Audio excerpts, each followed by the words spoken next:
I knew absolutely nothing about running a business like this. Nothing. The only experience I've ever had in the hospitality industry is when I worked as a server. That is all I knew. I definitely have realized through this whole process that I am a risk taker. I didn't think that I was, but I am. I never want to stop growing and evolving and being the best version of myself. Taking some risks, stepping out of your comfort zone, that's part of life. If you want to grow and evolve, that's what you have to do. Welcome to Chiseled for Success, the podcast where we share the real stories behind success, the stories of growth, grit, and the moments that shape who we become. Today, I'm very excited about our guest, Vicki Hyatt. Vicki and I have been friends for many years, and she is someone I look up to in regards to her commitment to family as a mom, a daughter, and a loving wife. She is also the owner of Spanos Company as a home appraisal company. And her husband, Dan, started the WineHouse Lounge located in McFarland. Lots of twists and turns. Vicki, so excited that you are here with us today. Thank you so much for having me today. Absolutely. So how are you feeling today? Actually pretty good considering the weekend that we had. It was very busy, but yeah, I feel pretty energized today, and I think starting to think about doing something like this and answering some questions has actually helped me realize how lucky I am. Yeah. Nice. Well, So can't wait for you to tell the world about it. Yeah. So what would you tell if you were to meet someone today, and those viewers that are tuning in, tell them a little bit about you? Well, I am a mom of three. My husband and I have been married for over 10 years. It'll be 11 years. He's complete opposite of me. I love it because we balance each other out in a really good way. I've realized over the past 20 years that I'm an extremely hard worker. I value that, and I am an entrepreneur, and I really enjoy learning new things and getting to know new people and building businesses from the ground up. And that is what excites me about you being on this podcast. We love to talk about how someone becomes who they are. So let's go way back and tell us about kind of a starting point in your life that you had a big block that you could start chiseling away on to become who you have become today. One of the things I realized is that starting over has been a reoccurring theme in my life. From being in a very close-knit family in the Chicago area, we decided to move to Dallas, Texas, a suburb of Dallas, Texas, Carrollton, when I was a freshman in high school. And we moved from our family, who we saw regularly, to knowing no one, and to a humongous school that I knew no one. And that was a challenge. That challenged me in a lot of ways. That helped me grow. My mom was always very instrumental in helping me, pushing me out of my boundaries. I joined theater, which, if you knew me back then, would have shocked you because I was shy, quiet. Sometimes I'm more, I talk a little quieter. And I joined theater, and that really pushed me out of my boundaries, but I loved it. And then my mom was trying to get me involved in sports, and I did not like sports. And she decided us together, we were actually going to start teaching aerobics together. And I started teaching aerobics when I was 15 years old. Yeah, so that was something that really, really helped me come out of my shell and help me grow as a person. And then being such a close-knit family, we realized that every time we would go visit my family, we would come back to Texas. We were all depressed for a good month. So we're like, let's move back.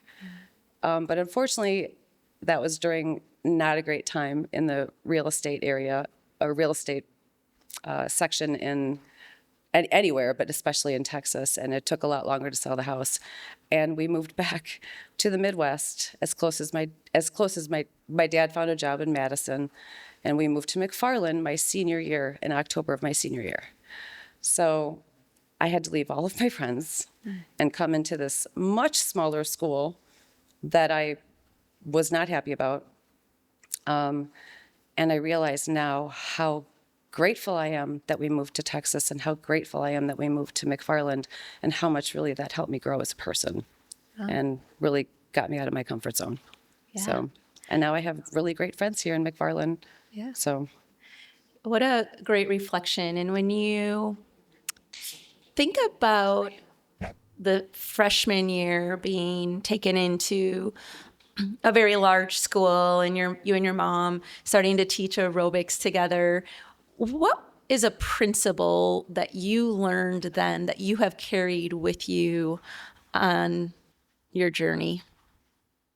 I guess just be willing to try new things, even though you're not ready to do so. You don't have to start a new journey and know everything about it before you start it. Well, I think that's a perfect segue into, so you're graduating from a smaller school, you're still in that community. We get to live there together. I'm grateful for that. And when you think about that, getting started, what did success look like for you when you started adulting? Well, so when I had just turned 30 and I had just had my third child. And I realized that I didn't have any college education. Not that you need a college education, but I wasn't trained in anything except teaching aerobics and being a mom. And I loved being a mom. But I decided I wanted something different. So that is when I was approached by my brother, and he was a real estate appraiser. And with his help, I worked under him for many years, and I grew into a very successful real estate appraisal business. So at that time, I thought it was financial. I realized quickly that that was not bringing me joy. That was not bringing me peace. That was not fulfilling my soul. So that's when I decided to think about doing other things. Sure. What is, when you talk about that successful real estate business, what's a highlight? What's something that you celebrate about that period of time? Well, the finances, I guess. I mean, I never thought without a college education that I could be that financially successful. And I was, and I am. So, but again, it wasn't really bringing me the joy that I was looking for. So I'm super grateful. I don't regret taking that path at all because it led me to here, but it wasn't fun, especially during the very busy times. I felt like I had no life, and it wasn't very fun. And I'm realizing even though the money was great, it wasn't fulfilling me. Yeah. So when you talk about fun and fulfillment, that you know it wasn't there, what did you know you were looking for? Like, what kind of things were you limited on that you weren't having fun and you weren't fulfilled? Well, so my brother is an entrepreneur, and he has instilled that in me, and he saw it in me as well. And he was always giving me like, oh, have you thought about doing this business? Have you thought about doing this business? And there was a couple that we checked into, but it just didn't feel right. So we decided not to take that route. But then I realized I love party planning. I love party planning. And I started thinking about doing a wedding venue. But I just didn't really follow it. And then, COVID hit and everything changed. And then I just put my head down and I worked to doing the appraisals. And, but before that, my husband and I were in Verona, and we had decided to go and get a cocktail, or not a cocktail, a glass of wine. And we stopped at this adorable place in Verona called Toot and Kate's. And we walked in, and it was a smaller place. They had the automatic self-service wine machines and just a little bit of food. And the bartender, it was very simple and it was very cute. And the bartender was very friendly. And I remember looking at my husband at the time, and I said, I can do this. I can do this business. And that's when COVID hit after that. And we decided, obviously, we weren't going to be focusing on opening any hospitality business during COVID. Sure. But then the opportunity did arrive when we moved to McFarland. So Yeah. that was presented, and I realized that that's something that when that started happening, we started talking about this opportunity. I had never felt so excited about something. Scared too, because I knew absolutely nothing about running a business like this. Nothing. The only experience I've ever had in the hospitality industry is when I worked as a server for maybe 6 months when my kids were little. That is all I knew. And we jumped into this head first. Back to what you learned when Yeah. you were moving around Yeah, in high exactly. school, right? Yeah. Back, just get Yeah. started, right? Yes, I Yeah. definitely have realized through this whole process that I am a risk taker. I didn't Yeah. think that I was, Yeah. but I am. I am. Yeah. So I realized that was getting me excited, and I started feeling what I was looking for and being fulfilled. Good.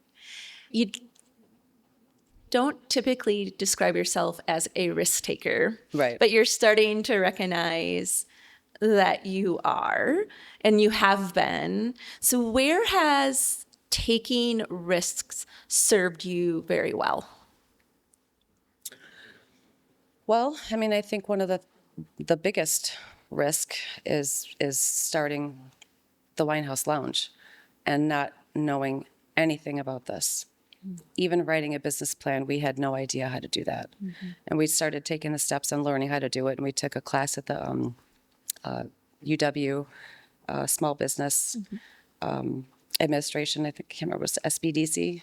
SBDC? Yes, small business. Yeah. Yes, very excellent program. And there we met people, and I started to get excited because I realized that, okay, maybe I know a little bit more than I was thinking, but there was quite a lot that we didn't know, and we were learning. But through it all, we have had so much help with my family.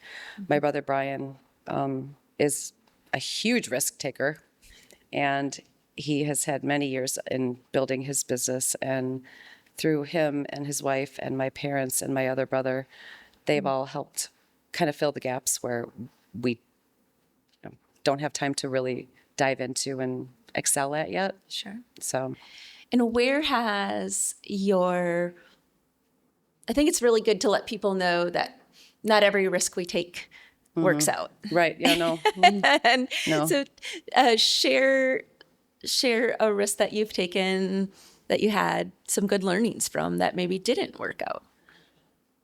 Well, we decided to buy a bouncy house business.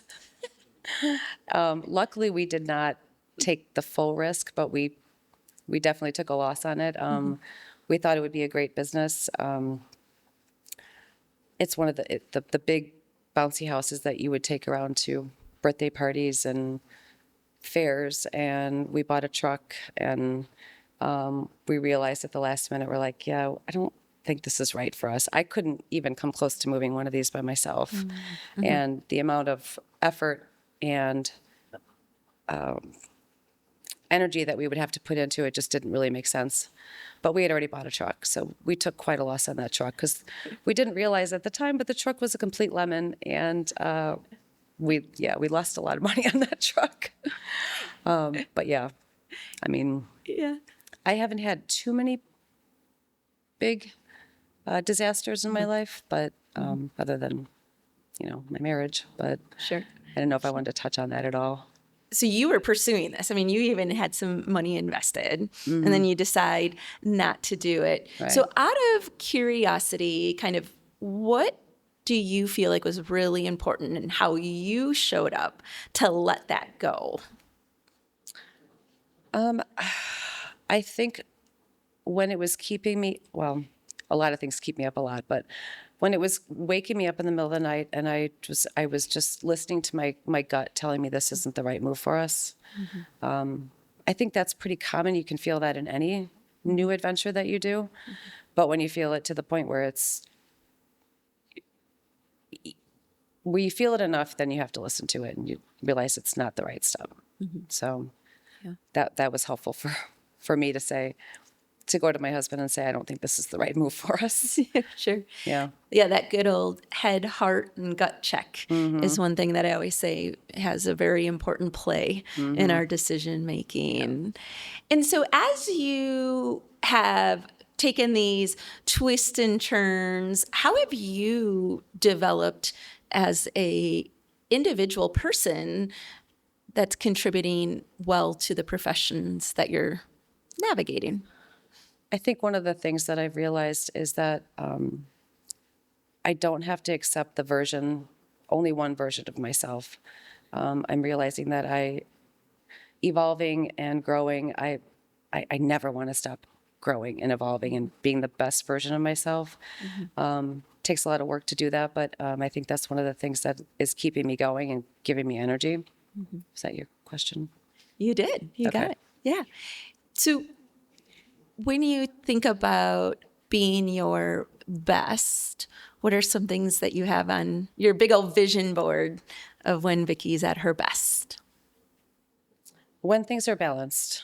But when you're starting a business like this, it's very challenging to be balanced. I look forward to the time where I actually feel balanced again. I'm definitely not there. Yeah. But I know that this is a season, and it's a season of growth, it's a season of change, and it's a season of evolving. And hopefully this will be growing into a business that we will have for a very long time. But seasons change. And that's how I'm determining that I have to look at this, that this is not going to be a forever thing, that this is temporary. And I love everything about this. So I'm just giving it my all. Yeah. And when it's tough, right? That's why I started Chisel for Success, because I think the world a lot of times is making entrepreneurship, starting your businesses almost easy. And I don't know that there's many easy parts about it. It's very fulfilling and very rewarding. Yeah. And it's also a little bit of a runway. I like to tell people we're just getting in the plane, we're just starting at the engine, then we get pushed off, and then we're sitting on the runway getting ready to go, right? Then you have the runway, and then you have takeoff. And so what would you say have been kind of some things that you've had to work through as you are navigating starting a business? Sorry, there's a corgi. It's like I got distracted by a dog. A corgi. That's one thing. Biggest distractions for me are dogs.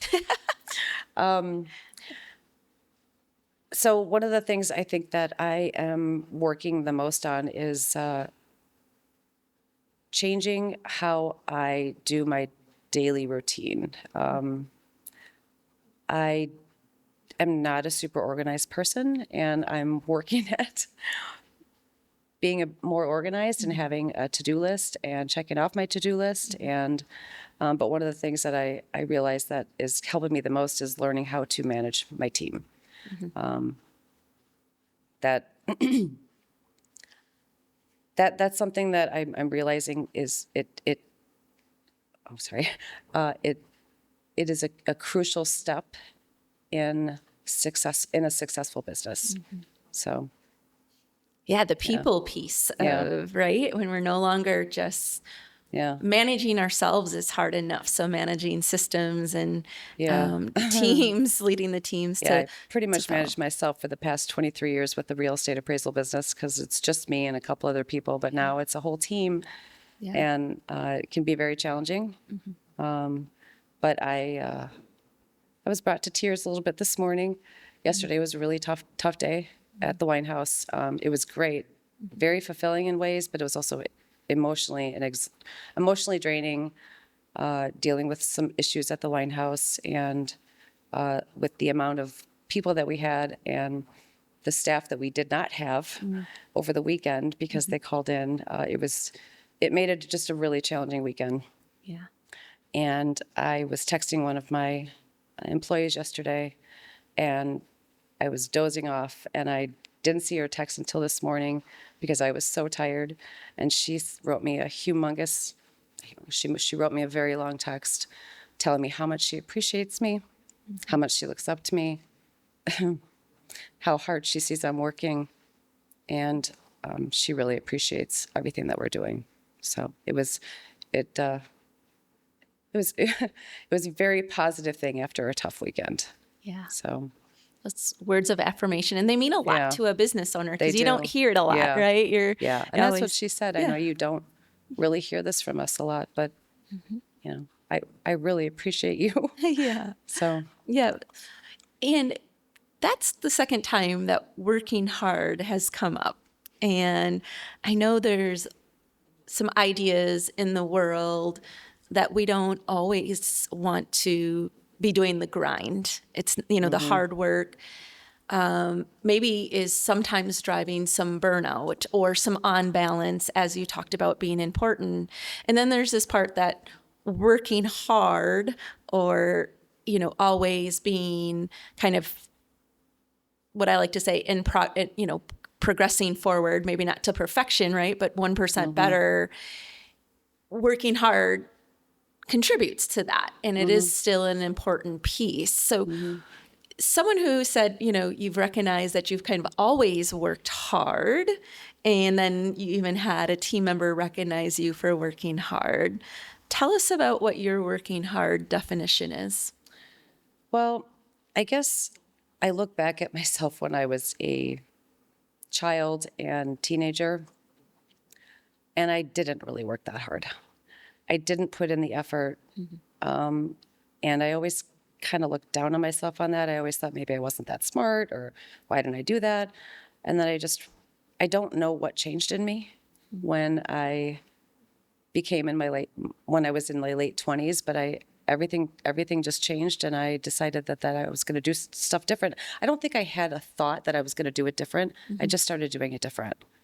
And I think the real estate appraisal business really helped me with that, because although it was not fulfilling me in some ways, it was in other ways. I mean, I was seeing a lot of success with it. I have a lot of lenders that I work with, and I have a lot of respect. I built a lot of respect, and I think once I started seeing some respect from people, I think it pushed me to work harder. So Yeah.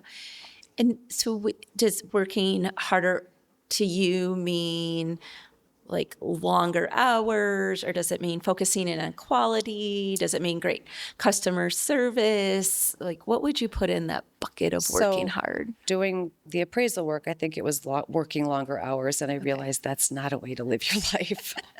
So now it's quality. I'm trying to pinpoint what is going to be most successful, of where I'm going to put my energy to help the business be most successful. And no, not working longer hours, Yeah. working smarter. Sure. Yeah. Absolutely. I think I recently heard someone talk about the quality and the volume. It's not ors, right? It's the ands. And so being very intentional. And how do you feel you've become more intentional with your time? I mean, you're already doing a full-time entrepreneurial role, and now you're putting on top of it another business with a team, with lots of customers in the hospitality industry. How are you handling your intentionality? Well, I think by delegating some of the work out because I can't do it all. I can't do it all, so I've had to delegate some work out, and that's really hard for me because I don't like asking people to do things. But I realize it's the only thing to keep my sanity, and it's also going to be the only way we're going to positively be successful in this business. Is I have to delegate some of the stuff that I can't do. So what's your toolbox look like for delegating? What are you doing to delegate? Well, I take my least favorite jobs, and I give them to other people. And not, when I don't mean least favorite, but the ones that I don't have the time to really learn. For instance, my sister-in-law Kim has been doing our books since the beginning, and that has significantly helped us because I don't have the time to really I understand it, but I don't have the time to really put the energy into it.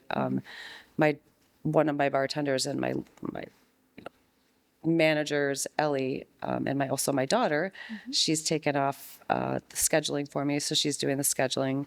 Dan is now doing payroll, so I'm able to more focus in on the training, and putting the steps in place for our staff to have a more descriptive. I can't think of what I'm trying to say. Putting the steps in place for our staff so they have the tools to be successful without me standing over them watching them. So They can become competent. yes. Right? That's our favorite word. Yeah. And so, Vicki, as you have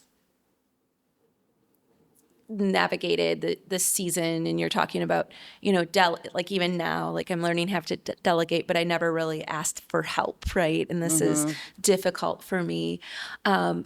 What would you say today is something you're really working on in regards to your self-improvement? Time management. Time management, and I still struggle. I still struggle with it.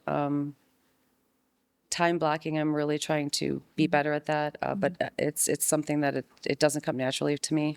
And organization. Yeah. I'm an artist. I love. I can see things out there, but actually having an organized office is challenging for me. So I'm working on that, because I think that's going to help me be more successful as well. Right. When I can find the piece of paper that I'm looking for. And I always say you can't manage time. No. It's all self-management, Yeah, right? right. That clock just continues to tick. And it's amazing. I think you and I've had conversations. There's 168 hours in a week. And so what do you do with 168 hours? And the cool thing is that tends to be an abundance of time. We just have to make sure that we're utilizing it the way that we can. And so today, what is your definition of success? So you talked about in the past, maybe it was a little bit related to money, which is pretty common. And how does that change today? And what is your definition of success today? I think feeling fulfilled in what you're doing, working on something that energizes you and that you love. I think that's my biggest definition of success is today. Yeah. That alignment is absolutely success, right? When you can do something that you love and be a contributor. Great. So if someone is watching Chiseled for Success today and they're like navigating some rough waters, what's the advice you would give to them? You don't always have to know everything about what you're doing before you take your next step. I think taking some risks, stepping out of your comfort zone, and realizing that that's part of life is if you want to grow and evolve, that's what you have to do. So, and any ideas? So, what are some things you say to yourself when you take that first step? Because you've definitely gone outside your comfort zone. What's some inner talk? You could do this. You got this. You could do this. Yeah, I mean, I've had a lot of other people tell me that, especially you. But I actually tell myself that, and I believe it. I believe it, and you have to be able. I think the fact that I have a very positive outlook on life, I do see the good in things. I see the positive things, and I do see an end to tough seasons. Yeah, just being positive, I think, is something that has drastically helped me get through this very tough season of my life. I think we underestimate the idea of the positivity. And it doesn't have to be, there's a word for it, and I've lost the word, but fake positivity, right? You can, optimistic? Is that what you're thinking? Oh, geez. It might come to me. I'm not sure what it is. Yeah. Okay. The idea of looking at a situation and saying, it's temporary and it's here with me. You know, it's in my lap right now. What can I do with it? And just trying to take the stance of I can have confidence that I can get through it is really, really strong. So Yeah. believing in yourself Yeah. is so key. Yeah. Yeah. Yeah, even during the really, the last couple of weeks have been probably one of the more challenging since this journey started.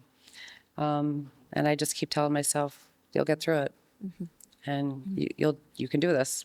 So Yeah. Those are great words. You can get through this and you will, right? You can do this. Sometimes that's all you need. It can be Yep. that simple.